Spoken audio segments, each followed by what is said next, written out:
নমস্কাৰ সকলোকে অসমৰ এক্সাম চেনেলটোলৈ স্বাগতম জনাইছো আমি স্পেচিয়েল 20 এটা ক্লাছ ষ্টাৰ্ট কৰিছিলো য'ত এডিআৰই আৰু আসাম পুলিচৰ কাৰণে সম্ভাৱ্য কিছুমান কোৱেশ্চন অনা হয় আৰু সেই সকলৰ এনসাৰ বিলাকো আমি ইয়াতে আপোনালোকক দেখাই দিওঁ তো ভিডিওটো আৰম্ভ কৰাৰ আগতে মই আপোনালোকক জনাই লৈছো যে আমাৰ যেটো এপ আছে তাতে ক্লাছ 7 ৰ পৰা ক্লাছ 10 লৈ ক্লাছ ষ্টাৰ্ট হৈ গৈছে তো আপোনালোকৰ ওচৰৰ পাজৰ যদি কোনোবা ক্লাছ 7 ৰ পৰা ক্লাছ 10 ৰ ষ্টুডেন্ট আছে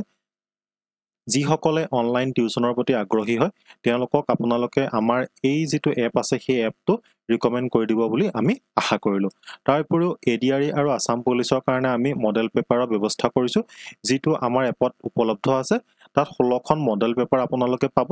য'ত সম্পূৰ্ণ সিলেবাস কভাৰ কৰি general knowledge reasoning maths English এই গুটেখিনি বস্তু সামৰি লোৱা হৈছে একোখন পেপাৰত 100টাকৈ কোৱেশ্চন ৰখা হৈছে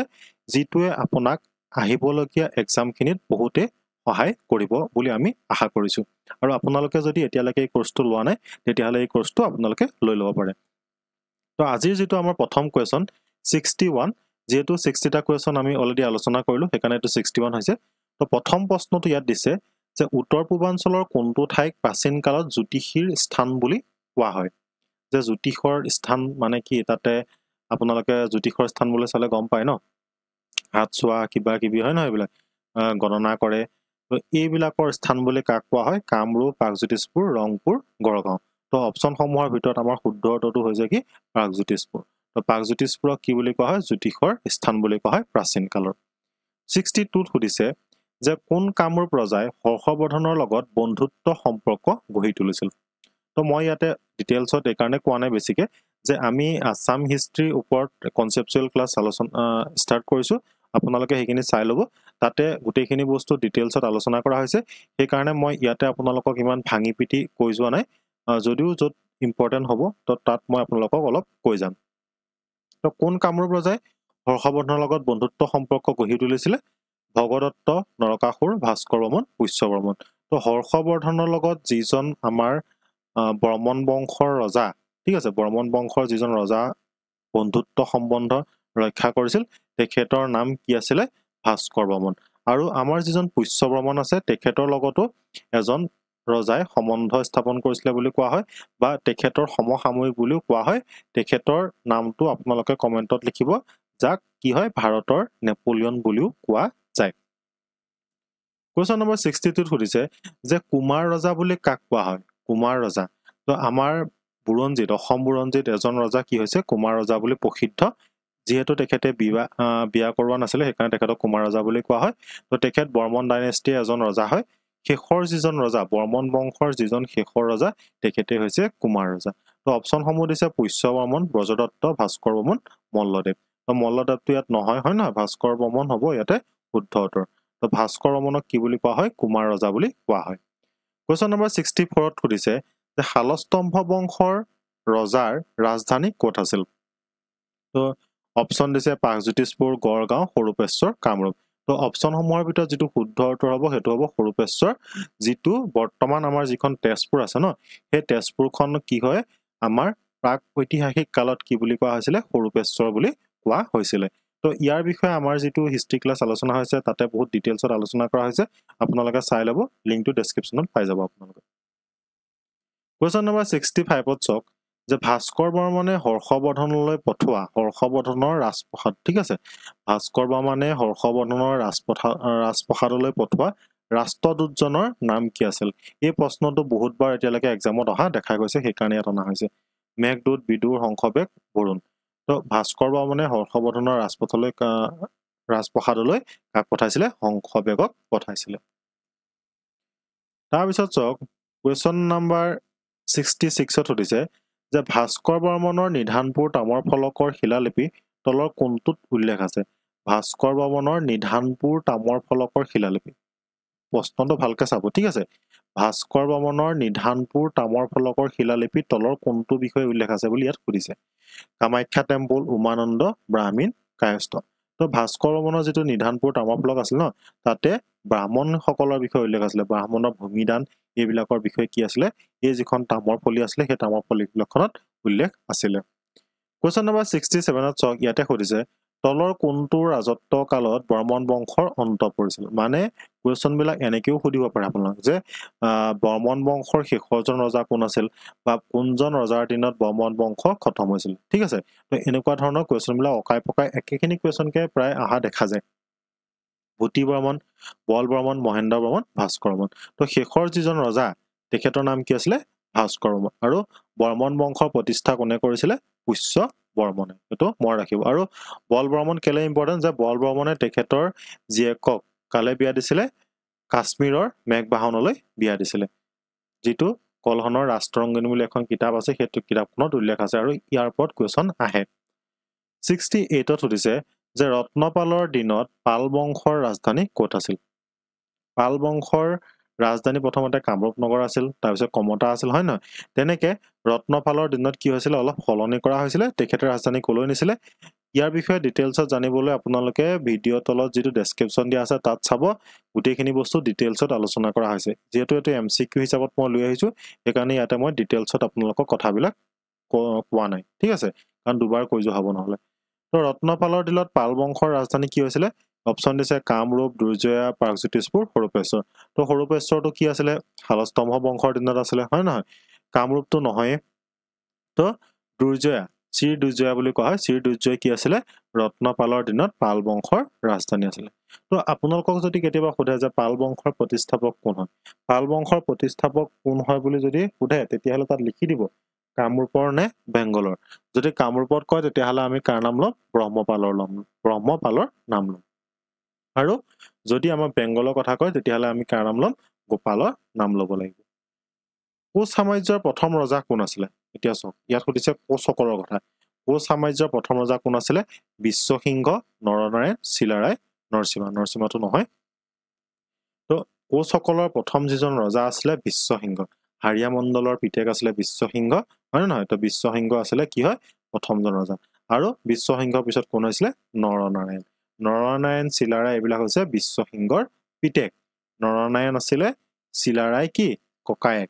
হয়নে তো নৰনাৰায়ণ আছিল সেকেন্ডজন আৰু প্ৰথমজন কোন আছিল বিশ্বসিংহ কি বুলি কোৱা হয় কোচ সাম্ৰাজ্যৰ প্ৰতিষ্ঠাপক বুলি কোৱা হয় কোৱেশ্যন নম্বৰ 70 চক ইয়াত সুধিছে কি যে প্ৰথম অসমীয়া ছপা গ্ৰন্থখনৰ নাম কি মানে অসমীয়া ভাষাত যিখন গ্ৰন্থ প্ৰথম ছপা কৰি উলিয়াইছিল সেইখনৰ নামটো কি আমাক সুধিছে বাইবেল ধৰ্মপুস্তক উপনিষদ আৰু গুণমালা তো যিখন আমাৰ বাইবেল আছিল ন সেই বাইবেলখন অসমীয়ালৈ অনুবাদ কৰি প্ৰকাশ কৰিছিল তাৰ নাম কি দিছিল ধৰ্মপুস্তক আৰু এই ধৰ্মপুস্তকখনেই হৈছিল অসমীয়াত প্ৰকাশ হোৱা প্ৰথমখন গ্ৰন্থ তাৰ পিছত চক কোৱেশ্যন নম্বৰ 71ত সুধিছে যে তলত দিয়া আহোম ৰজাৰ ভিতৰত কোনে ৰাজকুমাৰী কুৰংগিনীক বিয়া কৰাইছিল কুৰংগিনী কৰ আছিল মণিপুৰৰ হয় নহয় মণিপুৰৰ ৰজাৰ জীয়েক আছিল কুৰংগিনী তো লতা কটা এনেকুৱা এটা ৰণ হৈছিল আপোনালোকে জানিব যেটো আমাৰ যেতিয়া আপোনালোকে আসাম হিষ্ট্ৰী কনসেপচুৱেল ক্লাছ চাব ৰুদ্ৰসিংহ ৰাজেশ্বৰ সিংহ প্ৰতাপ সিংহ প্ৰমত্ত সিংহ তো কুৰংগিনী কাৰ লগত বিয়া হৈছিল ৰাজেশ্বৰ সিংহৰ লগত তেখেতৰ বিয়া হৈছিল কোৱেশ্যন নম্বৰ 72 চক ইয়াতে সুধিছে যে অসমৰ ইতিহাসত প্ৰথমে কোন ভাষা সংকলন কৰা হৈছিল অসমৰ ইতিহাস প্ৰথমে কোন ভাষাত সংকলন কৰা হৈছিল মানে আমাৰ যি আমি ইতিহাস পঢ়ো এই ইতিহাসটো কাৰ দিনৰ পৰা লিখা আৰম্ভ হৈছিল আৰু প্ৰথমতে কি ভাষাত লিখিছিল তো এটো আপোনালোকে জানে যে আহোম সকল যেতিয়াৰ পৰা আহিছিল তেতিয়াৰ পৰা কি হয় আমাৰ ইতিহাসৰ বিষয়ে লিখা হৈছিল আৰু প্ৰথমতে তেওঁলোকৰ আহোম সকলৰ ভাষাত লিখা হৈছিল হয় নহয় এটো আপোনালোকে শুনিছে যে প্ৰথম আহোম সকলৰ যেটো ভাষা আছিল সেই ভাষাতে আমাৰ ইতিহাসখন লিখা হৈছিল কোৱেশ্যন নম্বৰ 73 চক ইয়াতে সুধিছে যে কাৰেঙৰ লিগিৰি নাটকখন কোনে ৰচনা কৰিছিল যিখন কাৰেঙৰ লিগিৰি নাটক আছে সেই নাটকখন কোনে ৰচনা কৰিছিল আনন্দৰাম বৰুৱা লক্ষ্মীনাথ বেজবৰুৱা চন্দ্ৰকুমাৰ আগৰৱালা জ্যোতিপ্ৰসাদ আগৰৱালা তো কাৰেঙৰ লিগিৰি কাৰ আছিল জ্যোতিপ্ৰসাদ আগৰৱালা দেৱ কোৱেশ্যন নম্বৰ 74 চক ইয়াত সুধিছে যিখন আমাৰ নামঘোষা আপোনালোকে কি বুলি কয় এটোৰ ওপৰত পৰীক্ষাত প্ৰশ্ন আহে যে হাজাৰী ঘোষা বা নামঘোষা ঠিক আছে দা ডিভাইন ভাৰ্চেছ বুলি কোনে মানে ইংলিছলৈ অনুবাদ কৰিছিল কোনে অনুবাদ কৰিছিল হেতু আমাক সুধিছে তো ইয়াত যিজনে অনুবাদ কৰিছিল তেখেতৰ নামটো হৈছে সুৰজ কুমাৰ দত্ত তেখেতে কি কৰিছিল 1997 চনত এখন ইংৰাজীলৈ অনুবাদ কৰিছিল সুৰজ কুমাৰ দত্ত Question number 75 ত চাওক ইয়াতে সুধিছে who is known as Vikramaditya of Kamrup যে অসমৰ বিক্ৰমাদিত্য বুলি কোনজন ৰজাক কোৱা হয় গদাধৰ সিংহ চক্ৰধৰ সিংহ নৰনাৰায়ণ আৰু লক্ষ্মীনাৰায়ণ তো অসমৰ যিজন বিক্ৰমাদিত্য তেখেত হৈছে নৰনাৰায়ণ নৰনাৰায়ণক কি বুলি কোৱা হয় বিক্ৰমাদিত্য বুলি কোৱা হয় Question number 76 ত চাওক ইয়াত সুধিছে where is hornbill festival celebrated যে যিটো আমাৰ hornbill festival হয় hornbill এটা চৰাই হয় হয় নহয় তো তাৰ যিটো ফেষ্টিভেল হয় সেই ফেষ্টিভেলটো ক'ত অনুষ্ঠিত হয় জাতিংগা উমৰাংচু নাগালেণ্ড হাফলং তো যিটো হয় সেইটো হৈছে নাগালেণ্ডত অনুষ্ঠিত কৰা হয় তাৰপৰে আমাৰ উমৰাংচুটো এটা ফেষ্টিভেল বহুত জনপ্ৰিয় ফেষ্টিভেল হয় সেই ফেষ্টিভেলটো কি হয় আপোনালোকে কমেন্টত জনাবচোন Question number 77 ত সুধিছে যে who first translated the book Gunamala into English যে গুণমালাখন যিখন আমাৰ গুণমালা আছিল আমি প্ৰথমতে কি হৈছিল নামঘোষা বিষয়ে গম পালো এতিয়া আমাক কি সুধিছে গুণমালা বিষয়ে সুধিছে গুণমালাখন কি কৰিছিলে শংকৰদেৱে যেতিয়া নৰনাৰায়ণে কৈছিলে যে হাতী মাৰি ফুৰুকাত ভৰক তেতিয়া এই যে কিতাপখন লিখিছিলে সেই কিতাপখনে আছিল কি গুণমালা এই গুণমালাখন কি হৈছে ইংলিছলৈ কোনে অনুবাদ কৰিছিলে সুধিছে বেনুধৰ ৰাজখোৱা বেনুধৰ শৰ্মা তো ইয়াৰ ভিতৰত যিজন শুদ্ধ উত্তৰ হৈছে সেইটো হৈছে আমাৰ বেনুধৰ ৰাজখোৱা কি কৈছিলে বেনুধৰ ৰাজখোৱাই গুণমালাখন ইংলিছলৈ অনুবাদ কৰিছিলে এইবিলাক বহুত ইম্পৰ্টেন্ট কোৱেশ্চন হয় পৰীক্ষাত এইবিলাক কোৱেশ্চন অহা দেখা যায় Question number 78 ত চাওক ইয়াত সুধিছে যে what is the name of the producer of Assamese film Village Rockstar তো Village Rockstar যিখন ফিল্ম আছিল সেই ফিল্মখনৰ প্ৰডিউচাৰ কোন আছিল সুধিছে এইটোৰ ওপৰত এতিয়ালৈকে মই 5-6 বাৰ মান কোৱেশ্চন অহা দেখিছো এক্সামত বুজি পাইছে Village Rockstar ওপৰত কোৱেশ্চন অহা দেখা যায় তো জানু বৰুৱা মনমি বৰুৱা মঞ্জু বৰুৱা ৰীমা দাস তো ইয়াৰ যেটো শুদ্ধ উত্তৰ হৈছে হেতু হৈছে কি ৰীমা দাসে কি কৰিছিলে যিখন Village Rockstar সেইখন প্ৰডিউস কৰিছিলে Question number 79 ত চাওক ইয়াতে সুধিছে যে চক্ৰধৰ সিংহ নাটকৰ নাট্যকাৰ গৰাকীৰ নাম কি আছিল যে চক্ৰধৰ সিংহ যিখন নাটক আছিল সেই নাটকখন কোনে লিখিছিলে সিম্পলি আমাক হেতুকে ইয়াতে সুধিছে চন্দ্ৰকুমাৰ আগৰৱালা হেমচন্দ্ৰ বৰুৱা জ্যোতিপ্ৰসাদ আগৰৱালা লক্ষ্মীনাথ বেজবৰুৱা তো চক্ৰধৰ সিংহ যিখন আমাৰ নাটক আছিল সেই নাটকখন কোনে লিখিছিলে লক্ষ্মীনাথ বেজবৰুৱাদেৱে লিখিছিলে Question number 80 চাওক ইয়াত সুধিছে যে who built the তলাতল ঘৰ যিটো আমাৰ তলাতল ঘৰ আছে হেতু কোনজন ৰজাৰ দিনত নিৰ্মাণ কৰা হৈছিল সকলোৱে জানে আহোম সকলৰ দিনত নিৰ্মাণ কৰা হৈছিল কিন্তু স্পষ্টকে আমাক সুধিছে যে ইয়াতে কোনজন ৰজাৰ দিনত হেতু নিৰ্মাণ কৰা হৈছিল অপচন দিছে প্ৰতাপ সিংহ শিৱ সিংহ ৰুদ্ৰ সিংহ ৰাজেশ্বৰ সিংহ তো ইয়াৰ শুদ্ধ উত্তৰটো হৈছে কি ৰাজেশ্বৰ সিংহ তো ৰাজেশ্বৰ সিংহৰ দিনত ৰুদ্ৰ সিংহৰ দিনত ঠিক আছে বহুতখিনি কি হৈছে আহোমৰ কীৰ্তিচিহ্ন আমি যিবিলাক দেখো ন এই কীৰ্তিচিহ্নসমূহ বহুতখিনিয়ে কি হয় ৰাজেশ্বৰ সিংহ প্ৰমত্ত সিংহ ৰুদ্ৰ সিংহ এই সকল ৰজাৰ দিনত বহুতখিনি বস্তু নিৰ্মাণ কৰা হৈছিল গতিকে এওঁলোকৰ বিষয়ে আমি অলপ ভালকৈ চাব লাগিব